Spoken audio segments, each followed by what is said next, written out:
We're live.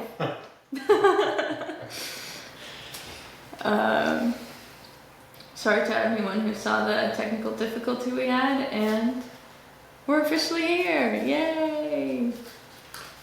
This is A Course in Miracles study group every Thursday at 6:30 p.m. at Undefined Wellness in White River Junction, and we are here to read and learn together from A Course in Miracles. This is the purple edition. It was published in 2021.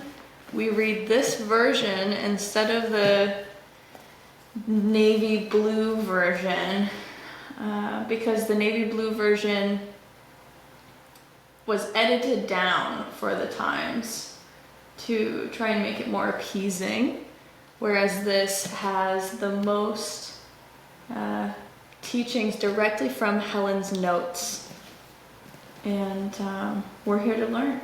We're here to get everything we can out of the teachings of Jesus through A Course in Miracles. Thank you for joining wherever you are. We'll open from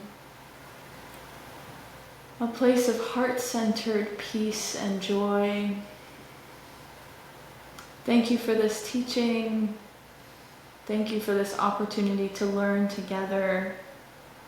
Thank you for all of the wisdom you share, all of the different avenues that you share it through, whether it be A Course in Miracles, a spiritual practice, a religion, a person, a song, a random video we watch on the internet. Thank you for bringing us together to relate for the purpose of learning the truth about ourselves and the truth about others. That we are holy sons of God, that we are perfectly innocent, that we are here as all-powerful creative mind to see our true purpose as being of service to spirit, extending love and extending miracles. Help us see that everything is either an act of love or it's asking for love. Great. Let's get into it.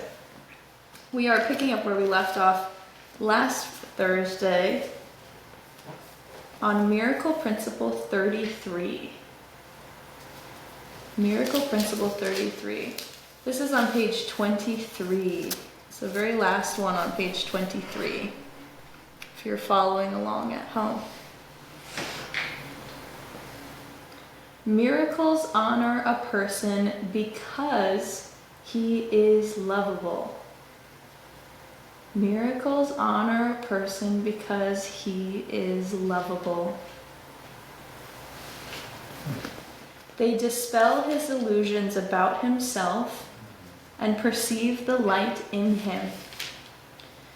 They thus atone for his errors by freeing him from his nightmares about himself. They release him from a prison in which he has imprisoned himself. By freeing his mind from illusions, they restore him to his right mind and place him, quote, at the feet of Jesus, end quote. The mind can be possessed by illusions, but the spirit is eternally free. If a mind expresses without love, it can make an empty shell. This can be possessed by evil thoughts, but atonement restores the mind to its proper place. Unless there is emptiness, there is no danger, and emptiness is a false creation. The mind that serves the spirit is invulnerable. This is juicy.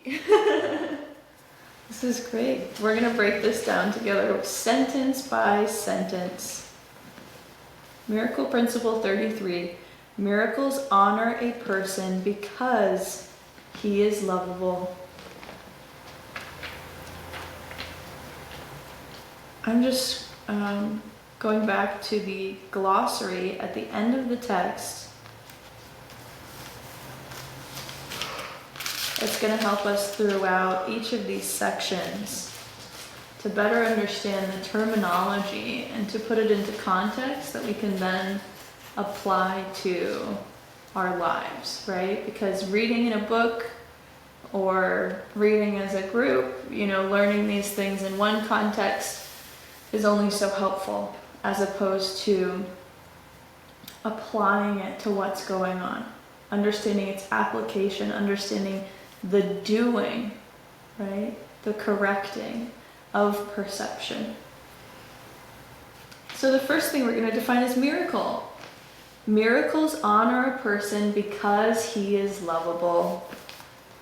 Miracle. The definition for miracle is in the glossary of course terms on page 1939. Great year. Miracle. A divine healing of the mind, which takes place either through us or within us, in which someone is released from painful patterns of thinking that he or she has been locked into.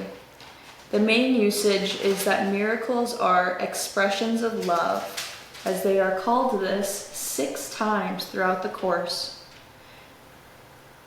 Miracles are expressions of love in which one person expresses love to another, often in ordinary, very ordinary ways, and thereby heals the perception of the other. A second usage refers to miracles healing our own minds. A miracle is a correction factor introduced into false thinking by me. It acts as a catalyst, shaking up erroneous perception and snapping it into place. This is a quote from the text, chapter 1, Miracle Principle 37, paragraph 1, sentences 1 and 2. So let's break down miracle, right? The main usage is that miracles are expressions of love in which one person expresses love to another, often in very ordinary ways. What does this look like? This looks like a situation in which we have an opportunity to forgive.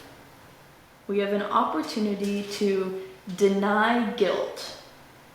And in a process of denying guilt, the expression of love that comes out of that looks very ordinary, right? It looks just like, oh, it's no problem at all. That's a very ordinary expression of love, right? However, what's happening is that guilt is being denied on all levels for everyone involved, right?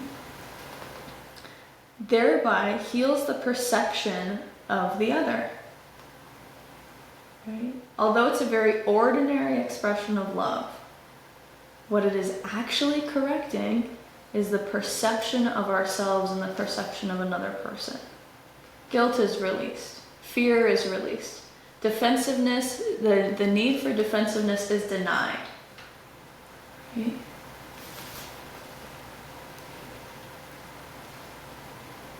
Great. Let's go back to Miracle Principle 33. Miracles honor a person because he is lovable. They dispel his illusions about himself and perceive the light in him. Let's go back once more. Because he is lovable. That's a fact. He is lovable. Right? Every single person is lovable. To be lovable or not lovable, right, is not something that can be changed by experience or perception. It's not something that can be affected in any way. If a person is created lovable by God, and this cannot be changed or destroyed in any way, right? Oftentimes we have trouble seeing this for ourselves, right? We may seem to have trouble understanding and perceiving our own lovability, and the fact that our lovability is not something that can ever change, right? However, this is very clear, right? He is lovable is a fact in this sentence, right? And it's taught throughout the Course in Miracles, right? Your lovability is not something that will ever change. Thank goodness. Yeah. Wow, I'm so concerned all the time that I'm all of a sudden not lovable because of, guilt that I adopted about an idea or a guilty thought or a perception that someone doesn't love me. Yeah. Right? Oh, so many people feel like that. Yeah. Especially people who, in this dream reality, do evil things or, hurt people and wars and cause wars and do, create hardships or lie or, cause pain. It seems like it's pain in the dream. Those people get stuck in a labyrinth of like, oh, God can never love me. If they ever think, Right. can I redeem myself? Right. So this is Doggy Day is tying this back to the experience of not even being lovable in the eyes of God. This idea that someone could be a broken sinner, right? That no one would love them, let alone God, right? Or, maybe they could find some version of love in this dream of reality, right? But God will never love them. They're so bad and guilty, right, that they are no longer lovable. This is an error in perception only. That's the only place where errors seem to occur. It's the only place where errors occur. They might seem to occur in the dream, right? They might seem to occur in behavior, in what we say, and what other people do, right? If you think to yourself, I'm sure you could come up with a list of errors that you seem to see in the world. Something's wrong with this. Someone did something wrong. Everybody's guilty. I'm bad. I'm guilty for these things, right? I'm vulnerable. The body is weak and vulnerable. That's an error. Something's wrong with that. The idea that something's wrong with that. But all of these really is simply errors in perception. Yeah. Right? Nobody's guilty. Everything is perfectly unfolding. Right? We're not here to deny vulnerability in that sense, right? We're not here to deny the seeming existence of the body, but to understand that it is also perfect. Yeah. It's a tool, it's a means to an end. Yeah. Right? To understand that someone being unlovable is completely impossible. So if you seem to see anyone in this dream of the world, and you seem to perceive them as being undeserving of love or otherwise unlovable, it is simply an error in perception alone. It is simply a moment of, oh, I'm not seeing something clearly. So I'm willing to see clearly. It's very simple. I'm willing to see clearly because the truth is, everyone is lovable. If I have a thought that I choose to believe that I am not lovable for some reason or another, typically that feeling of not being lovable comes back to guilty. Yeah. Right? I'm guilty of X, Y, and Z, therefore I'm not lovable. Right? Or, you might see this come up in relationships where it's a sort of ego game. I have to do X, Y, and Z in order to be lovable, right? And if I don't do those things, then I'm not deserving of love, right? So we can notice these thought patterns, right? We notice the thought patterns. We notice when we're believing the thought patterns, right? And then we bring a little forgiveness and we say, oh, I seem to be believing that thought pattern. That's okay. That's okay. I can choose differently at any time. I can choose differently at any time. And return to my true state of lovability. I am willing to see that I am lovable. Yep.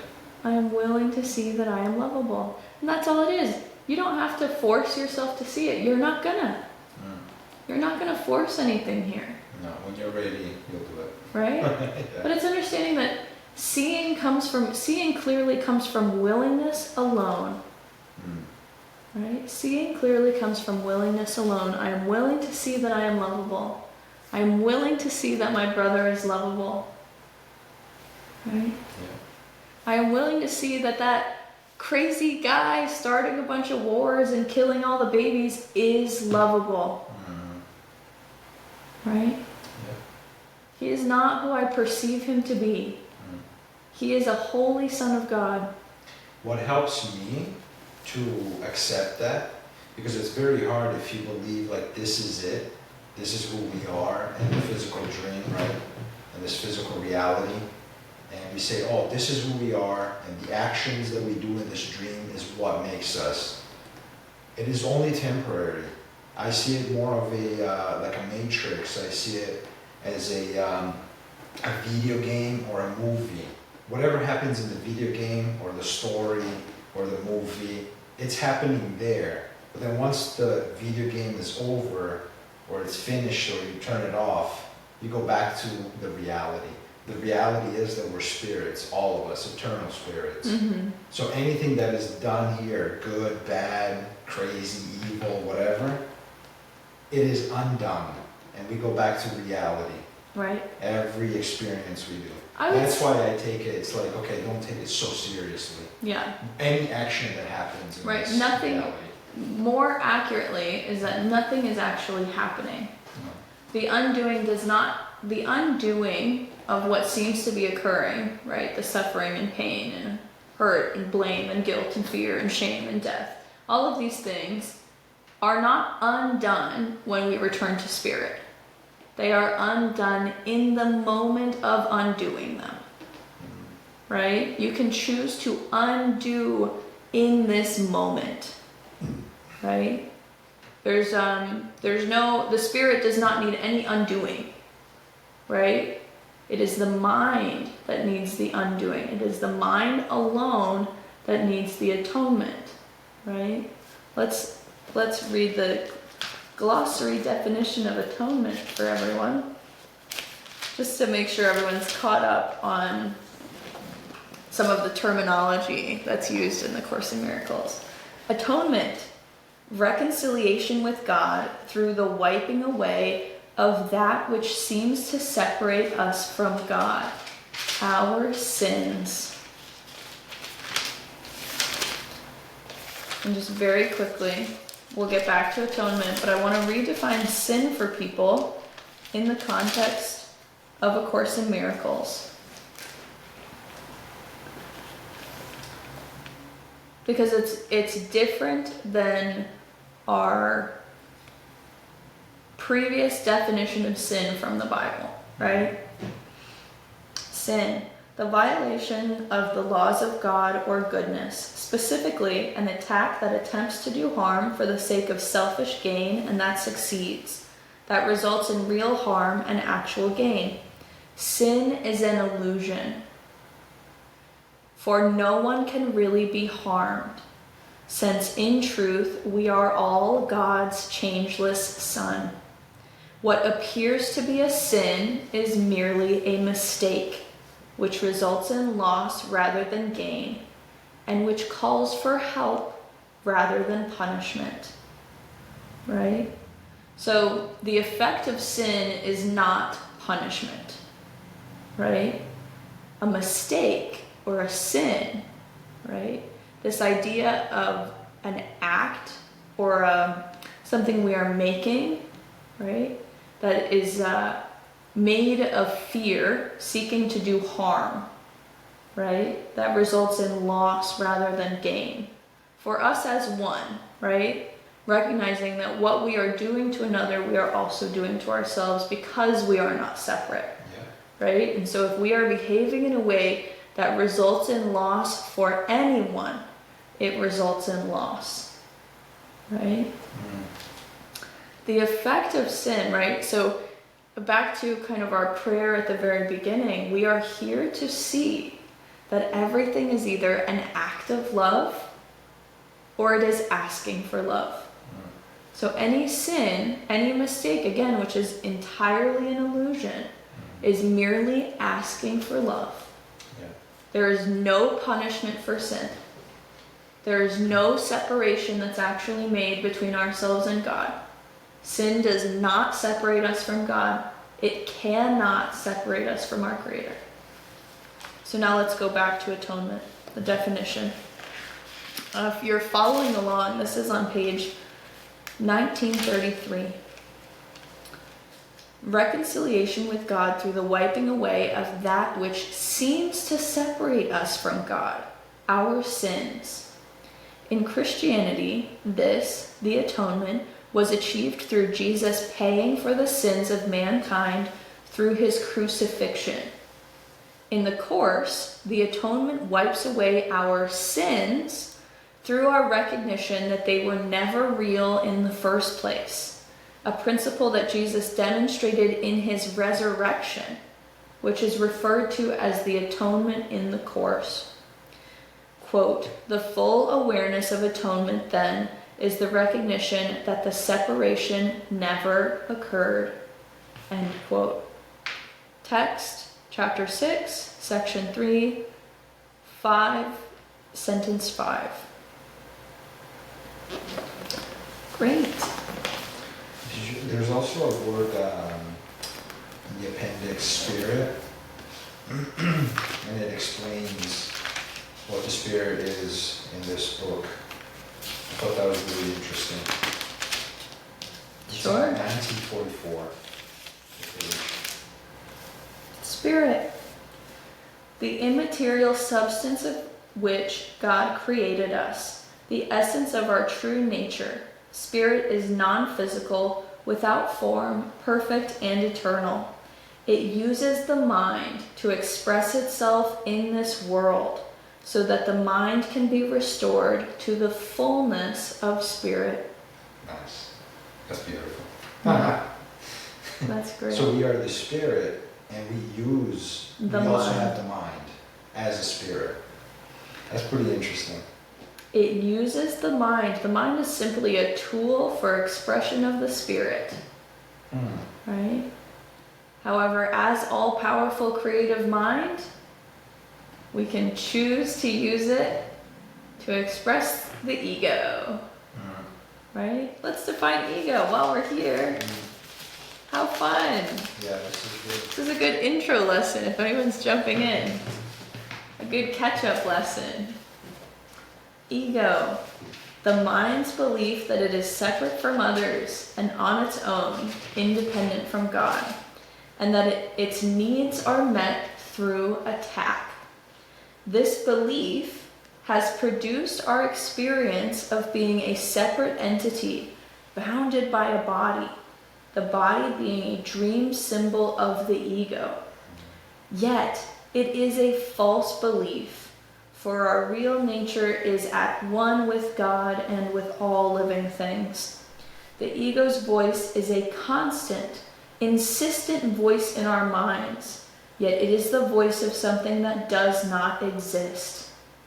As such, the only power it has is what we give it. That's good. That's great. That's really good. So we're getting lots of clarification on these terms. I want to come back to what you were talking about. Understanding the dream, this dream of the world as a video game or something, and understanding that when we return to spirit, it all falls away, right? The choice to see clearly is available at all times, right? There's a choice between love and fear in every single moment, right? This dream of the world is held together by belief in it alone, right? The spirit does not need any healing, right? It is the mind, which it seems to exist in the world, the all-powerful creative mind making and creating all of this, right, is what needs the atonement, right? And so it is not in a return to spirit that everything falls away, but it is in a momentary choice that we see beyond the illusion. It is a momentary choice that we choose to see beyond what there seems to be. We see that it lacks substance. We see that nothing is really happening the way it seems to be. No, yeah, that's what I was saying, is that by seeing the reality, that this is not a real reality, this is just a thought or a dream. We see that we are free. It helps me think that, like, oh, don't give too much importance to what happens here, because it's just a thought, it's just a dream, Right? kind of like a video game. So then the reality is that we are spirit, Mm-hmm. and so that's our true home. Right. That's why, like, And we are everything there. happens here. We are always there. Yes. It is our true Yes. home that we are not separate from. Yeah. Right? There's no, Yeah. That's true. this doesn't need to fall away for us to be spirit. We are spirit. Yeah. Does that make always. sense? Yeah. Even if we seem physical, Right. we're Corporeal, the yeah. spirit. Yes. Because the physical without, or in the dream, without the spirit would be just a vase. You know. It's not container. real. So this Right. ties back to what we're about to talk about as well in Miracle Principle 33. And we'll get back into this. But it says, if a mind expresses without love, aka the ego, which expresses from fear, right? From this idea that its needs are met through attack, it can make an empty shell, right? And so there seems to be a sense that this is an empty shell, right? When it is not it's sort of embodied, we'll say, by spirit, right? Or as you said, a vase, a vessel, right? Yeah. However, recognizing it is an empty shell. It does not exist, right? In reality. And we're not here to deny our perception of it, right? We seem to be perceiving it, right? And we bring back to the truth. We are eternal spirit. Yeah. If we seem to be perceiving it, we're perceiving it for a reason. Because it is most helpful to bring healing to the mind. The only level that healing needs to occur is on the level of the mind. Healing does not need to occur on the level of the body, because the body is a symptom of the mind. The body is caused by the mind, right? Yeah. The healing does not need to occur on the level of spirit, right? Yeah. The spirit needs no healing. And so, if something seems to be in our perception, it is because it is an extension of love. It is our creation based in love, right? A real creation. Or it is asking for love, right? And so the perception of the body could go either way. You could perceive a body and say, wow, this is an expression of love. How wonderful, right? How cool. Or you could say, wow, this perception that I'm getting seems to be asking for love. Amazing, right? Great. Awesome. Everyone is lovable. Miracles, expressions of love, true expressions of love that see beyond the illusion, honor a person because he is lovable. They dispel his illusions about himself and perceive the light in him. Perceive the light in him. This calls back to Miracle Principle 31, for example, that we just covered a few weeks ago. Paragraph 2, sentence 2. Oh, we'll say paragraph 2, sentence 1. This is still on page 23 if you're following along. God's creations cannot lose their holiness, though it can be hidden. The miracle uncovers it and brings it into the light where it belongs. Holiness can never really be hidden in darkness, but a person can deceive himself on this point. There's another section I want to call back to.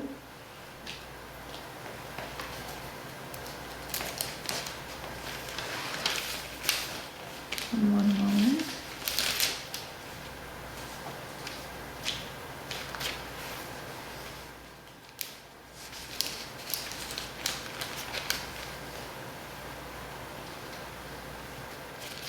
Oh, here's a great quote. A little bit of a callback to what we were referring to earlier. On Miracle Principle 24, paragraph 3, sentence 1, the word sin should really be absence of love. Sin is a man-made word with threat connotations he made up himself. No threat is involved anywhere. And because we're all eternal. Mhm. Yeah.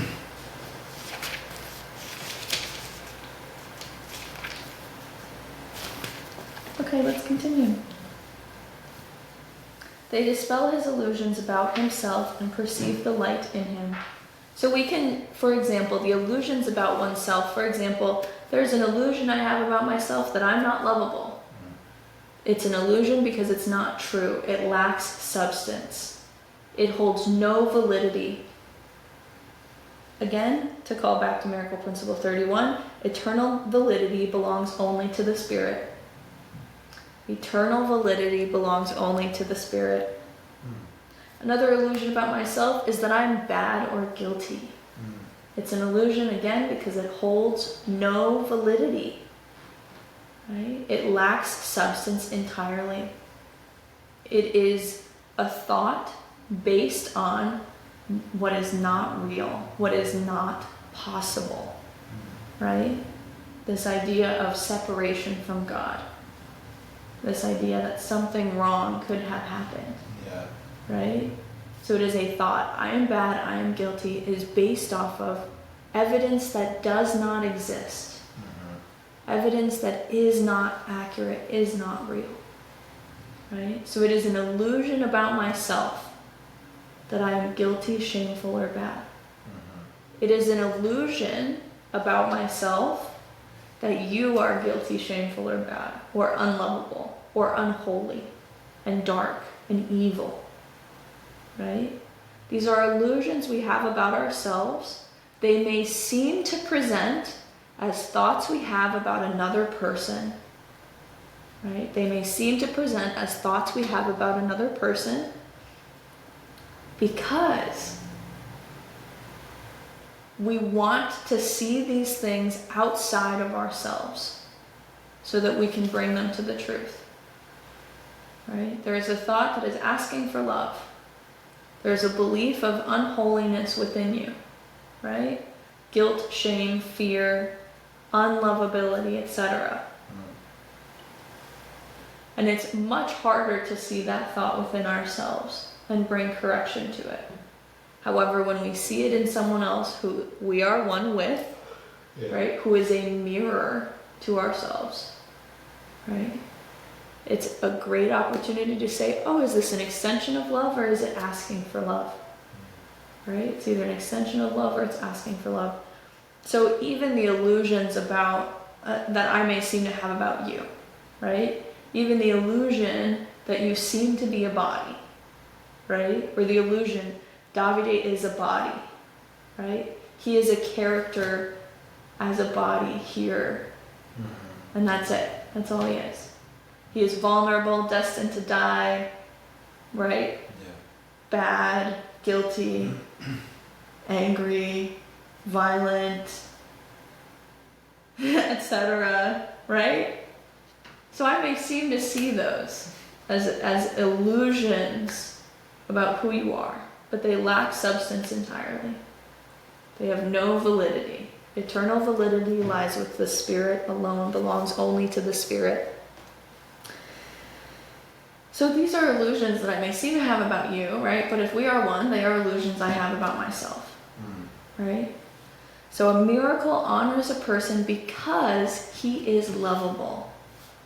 They dispel his illusions about himself and perceive the light in him, right? So a miracle, a true extension of love, sharing a true extension of love with someone, a true expression of love, right, is seeing the truth beyond illusion. Yeah. Seeing that they are lovable beyond the illusion of what seems to be, right? Seeing the light in them, despite however many layers they piled up to try and hide the light and make themselves seem dark. seem bad, seem guilty, Yeah. right? It is looking beyond the character that they made to the truth. To the truth. Aww.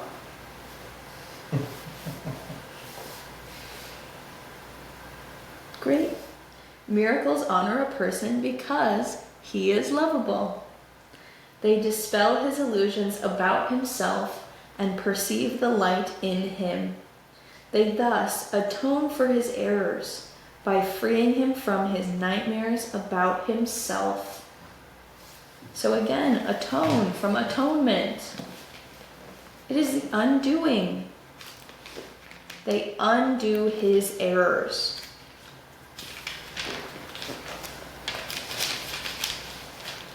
They undo his errors. Let me find this quote.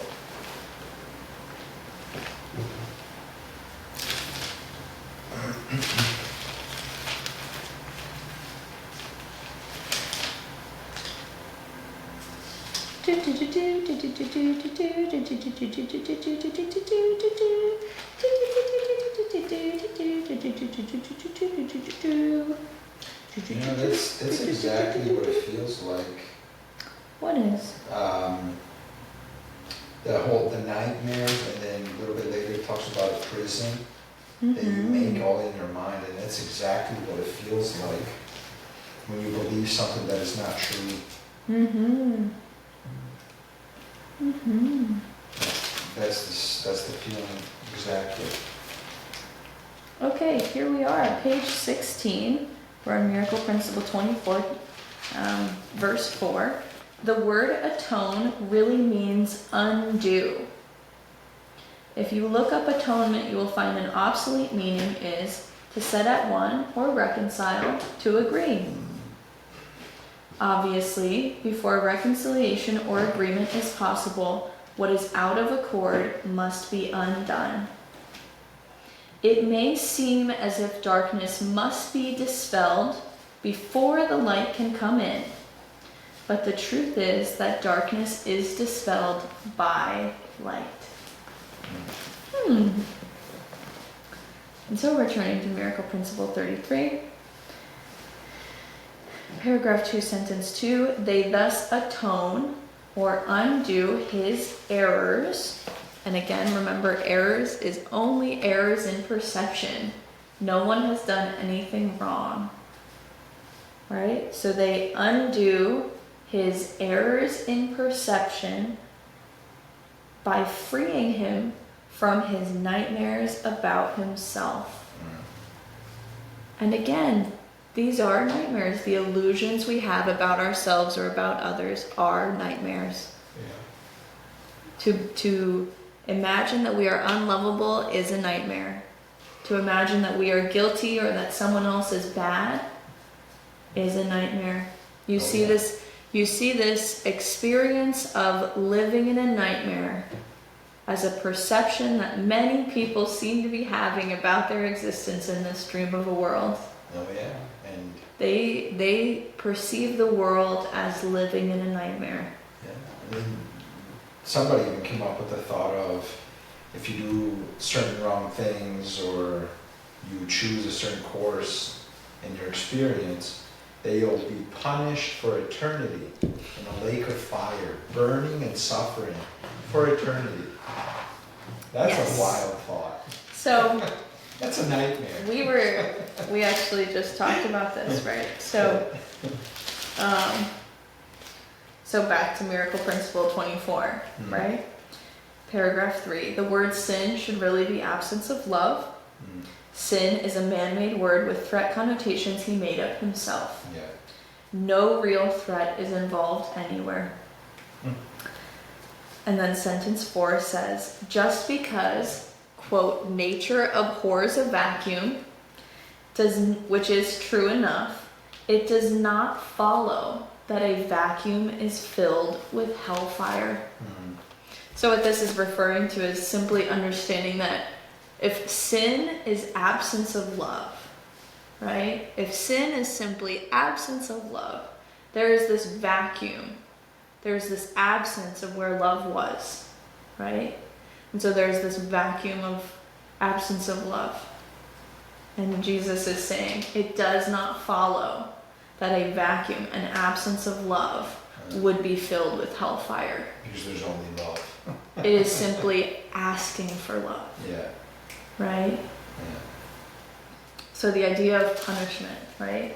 Mm-hmm. The idea of a nightmare is something entirely made up. Yeah. Entirely made up. Yeah. And we are able to be free from the nightmares at any time. Mm-hmm. Free from the nightmares of our illusions about ourselves and others at any time. Free from the nightmares at any time. Miracles undo his errors in perception, right? They undo his belief in his illusions about himself. That is the error in perception. His belief in the illusion about oneself, believing a thought, believing a not real, meaningless thought about oneself is the error in perception. Because we believe in what we make and create. So if you are believing in not real thought about yourself, that you are guilty, bad, or unlovable, you're going to believe it. Because you're making it. Right? Even if it's a lie. You see this happen to people all the time. They could lie to themselves all day. We do it all the time. Even just the thought, I'm not lovable, is a momentary lying to ourselves about what is true, what is real. They atone for his errors. They undo his errors in perception. Right? They thus atone for his errors by freeing him from his nightmares about himself.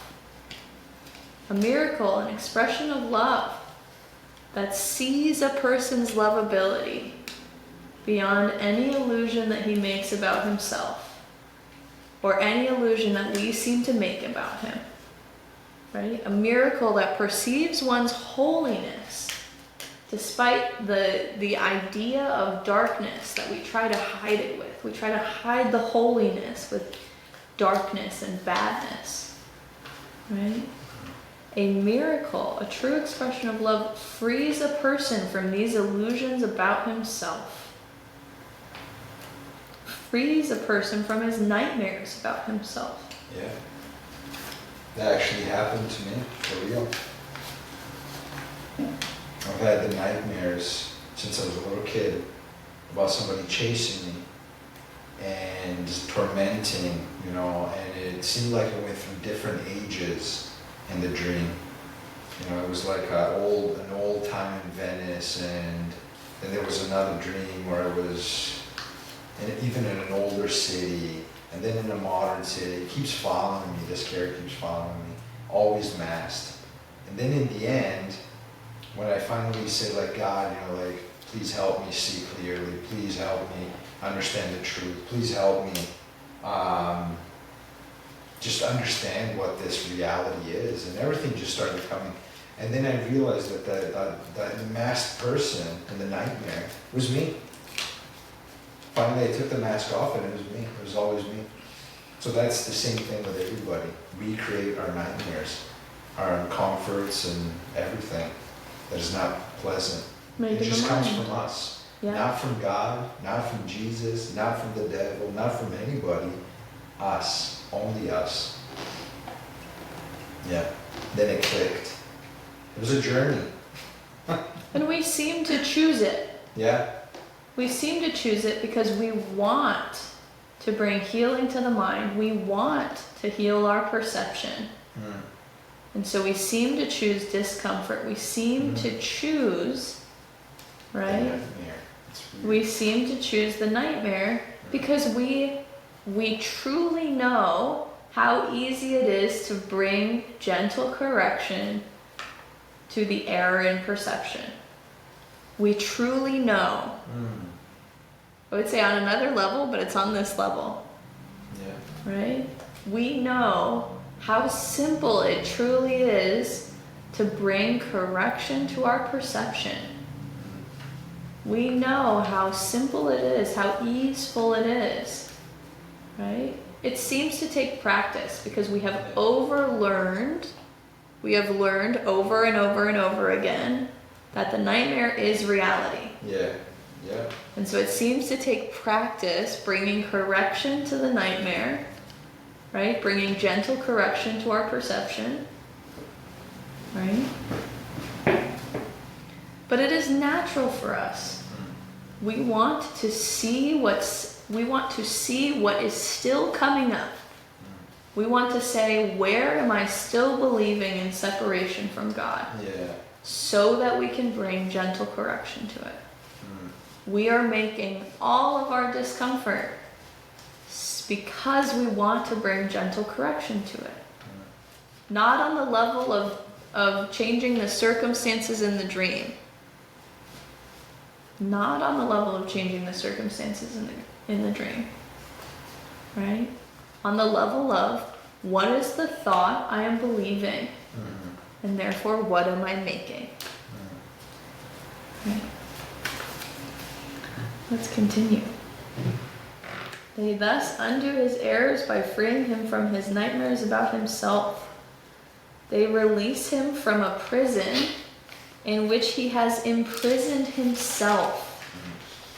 They release him from a prison in which he has imprisoned himself. This is a prison that we seem to make for ourselves in the mind.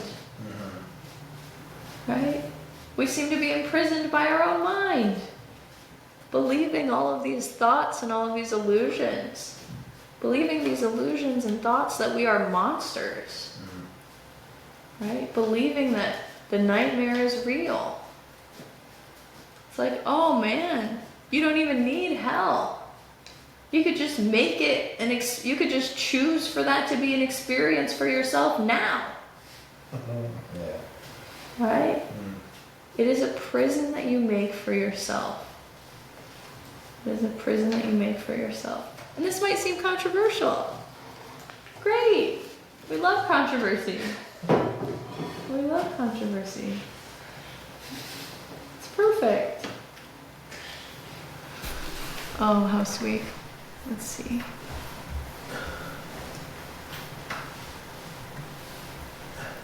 Do-do-do.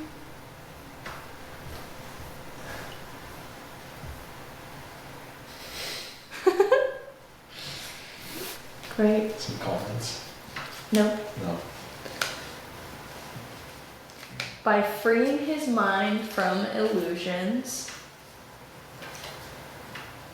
they restore him to his right mind and place him, quote, at the feet of Jesus. How Yeah. sweet. The prison door, it's always open. It's always open. The prison door is always open. You can just step out. Anytime. You can leave anytime. It's a fake prison. Yep. By freeing his mind from illusions, right? They restore him to his right mind. So a person's right mind is when he is seeing himself clearly. When he is seeing clearly that he is lovable, holy, innocent, And spirit.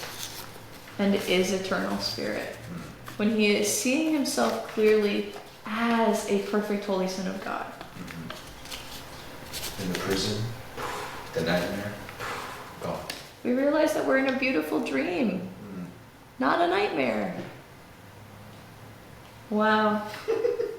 This is a good one. This is great. This is a really good one.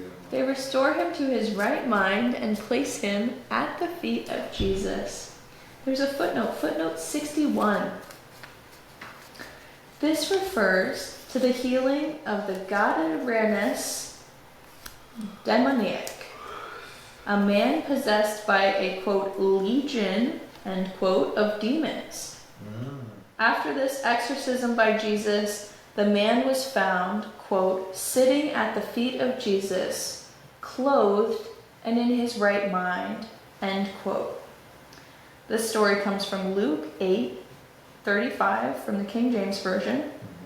This reference, therefore, likens miracles to exorcisms, performed by Jesus in the Gospels. For both restore one to his right mind. The difference, as clarified in the next paragraph, is that with miracles, the mind is cleansed not of real demons, but of illusions. Wow. That was an interesting story. It's the ones where it's supposed to be like 6,000 demons enter one man, and he's just, Jesus is like, sees him in a cemetery, I think it is, and he's like destroying things and hitting stuff with chains, I can't remember, something like that. And then he comes up to Jesus, they have a confrontation, and Jesus like expels the demons from him. And then the demons ask if they can enter the body of the swines, and they jump off the cliff. That's an intense story. Interesting. Yeah, I don't know if you've ever heard that one, but pretty incredible. Yeah. Similarly, we understand that the idea of demons again is made by the mind, right? There's no Evil spirit. there's no evil spirit that can possess someone, Right. right? It's an imagined evil spirit. Again, a layer of darkness that someone may choose to adopt Yeah. in an effort to hide their holiness, to try and deceive themselves, or even to deceive other people, right? Because we are all one.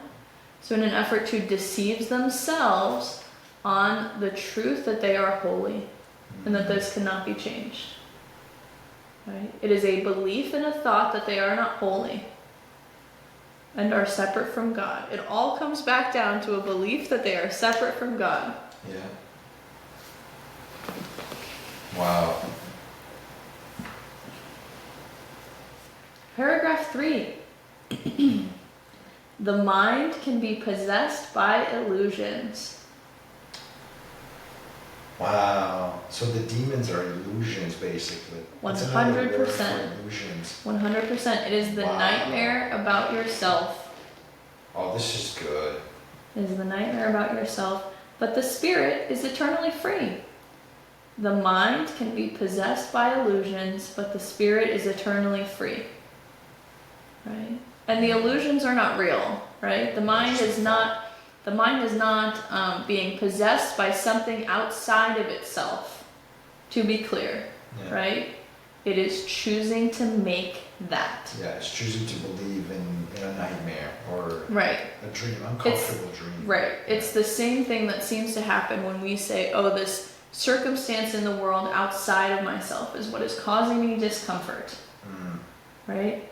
This illusionary thing that I'm making up, that I'm asking for, right? Because I want to see it clearly. Above all else, I want to see clearly, right? Show me the illusions that I'm still believing in, right? So that I have the opportunity, so that I may choose differently this time. I may choose to see them clearly. The mind can be possessed by illusions, Yeah. which is a choice that it is making, Yeah. right? Wow. But the spirit is eternally free, right? If a mind expresses without love, it can make an empty shell. So a great way to think about this is to understand that we are extensions of God's love, here to extend love. God extended love in his creation of us, and we continue to extend love. It is our most natural expression to extend love, right? However, the mind, under influence of the ego, right? Again, which is a choice the mind makes. It is a choice we make in any moment to understand what are we making from, right? This extension of love or this extension of fear, which is ultimately nothing. That we're not loved. Right. So, if a mind expresses without love, it makes only an empty shell. It can make an empty shell, again, because sin is not real, right? So we can't actually make anything bad, just to be clear. Right. It is either love or it is an absence of love.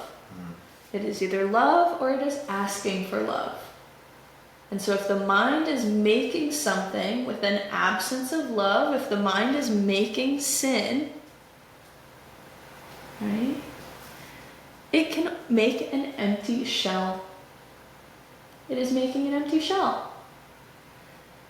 This can be possessed by evil thoughts. We're essentially making an empty shell. We're making a veil. We're making something to be projected onto, right? So if there's, if we make an empty shell, imagine we're making a screen, right? This empty shell, this screen that we're making can be possessed or can seem to hold evil thoughts. It can seem to hold, possessed by evil thoughts. Yeah. Right? So the empty shell, the screen that we made, seems to have a horror movie on it. Yeah. So to speak. Right? Yeah. The horror movie seems real because it's on something. It seems to be occurring against, right, this empty shell that we made. Right? The atonement restores the mind to its proper place. Unless there is emptiness, there is no danger, and emptiness is a false creation. So Jesus is clarifying here, right? So we have this empty shell. We have this screen that seems to be possessed by evil thoughts, or that which evil thoughts seem to be projected onto more clearly. Because again, nothing can actually be possessed. It is all made. It is all made to be perceived and then believed in. Right? And it's our choice what we make. It is our choice what we believe in every moment. Yeah. Right? Atonement, the undoing, restores the mind to its proper place. Right? The mind's proper place is of service to the spirit, where it is following its natural expression, extending love. Extending love, yeah. Right? So the atonement, undoing the belief in separation, right? Undoing the belief in one's illusions about oneself, right? Restores the mind to its proper place. Jesus says, unless there is emptiness, there is no danger. Which makes you think, oh, if there is emptiness, right, there's danger. Right? But he follows this up in the same sentence and says, and emptiness is a false creation. Okay. Right? So there's no danger. So there's no danger. Right? It is our choice to see clearly that there is no screen for the horror movie to be projected onto. Right? There is nothing for the evil thoughts to possess. There is nothing for the nightmare to stick to. Right? Right. Because there is no emptiness. This is the idea, right? If there is an absence of love, there seems to be a void. If there's an absence of love that we made, or that we chose in a moment, there seems to be a void. And this void is what evil thoughts are projected onto. Right? And so we see an absence of love as the perception of evil thoughts being real. Right? And Jesus is clarifying there is no absence of love possible. Emptiness is not possible. Emptiness is a false creation. It is an illusion. Wow. Right? Breaking down the illusions. That's good. The mind that serves the spirit is invulnerable. The mind that serves the spirit is invulnerable. Immortal, invulnerable. Like nothing can happen to it. Can Nothing. never be imprisoned, can never die, will always exist. So nothing to fear. Perfect holiness. Yeah. Perfect happiness, love, and creation. Invulnerable. Yeah. The mind that serves the spirit is invulnerable. And I have a vision that when more and more dreamers start to believe this, there will be less wars, there will be less nightmares. And Sure, because we the dream will will be change. choosing to not perceive the nightmares. Yeah. But you can choose to not perceive a nightmare at any time. Yeah. You are not relying on anyone else at all. You're not waiting for anyone else. Right? Nobody, in reality, in truth, no one is seeing this as a nightmare.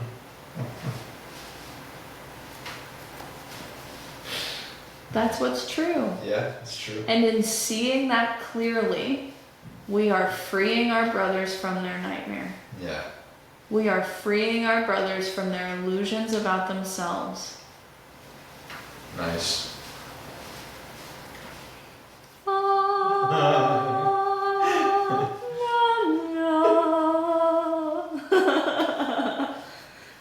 And that's a wrap. Thanks for joining us. Read through Miracle Principle 33 from A Course in Miracles. My name's Aria. I'm so happy that you joined us today, and join us next week on Thursday at 6:30 p.m. at Undefined Wellness in White River Junction for A Course in Miracles study group. Ciao for now.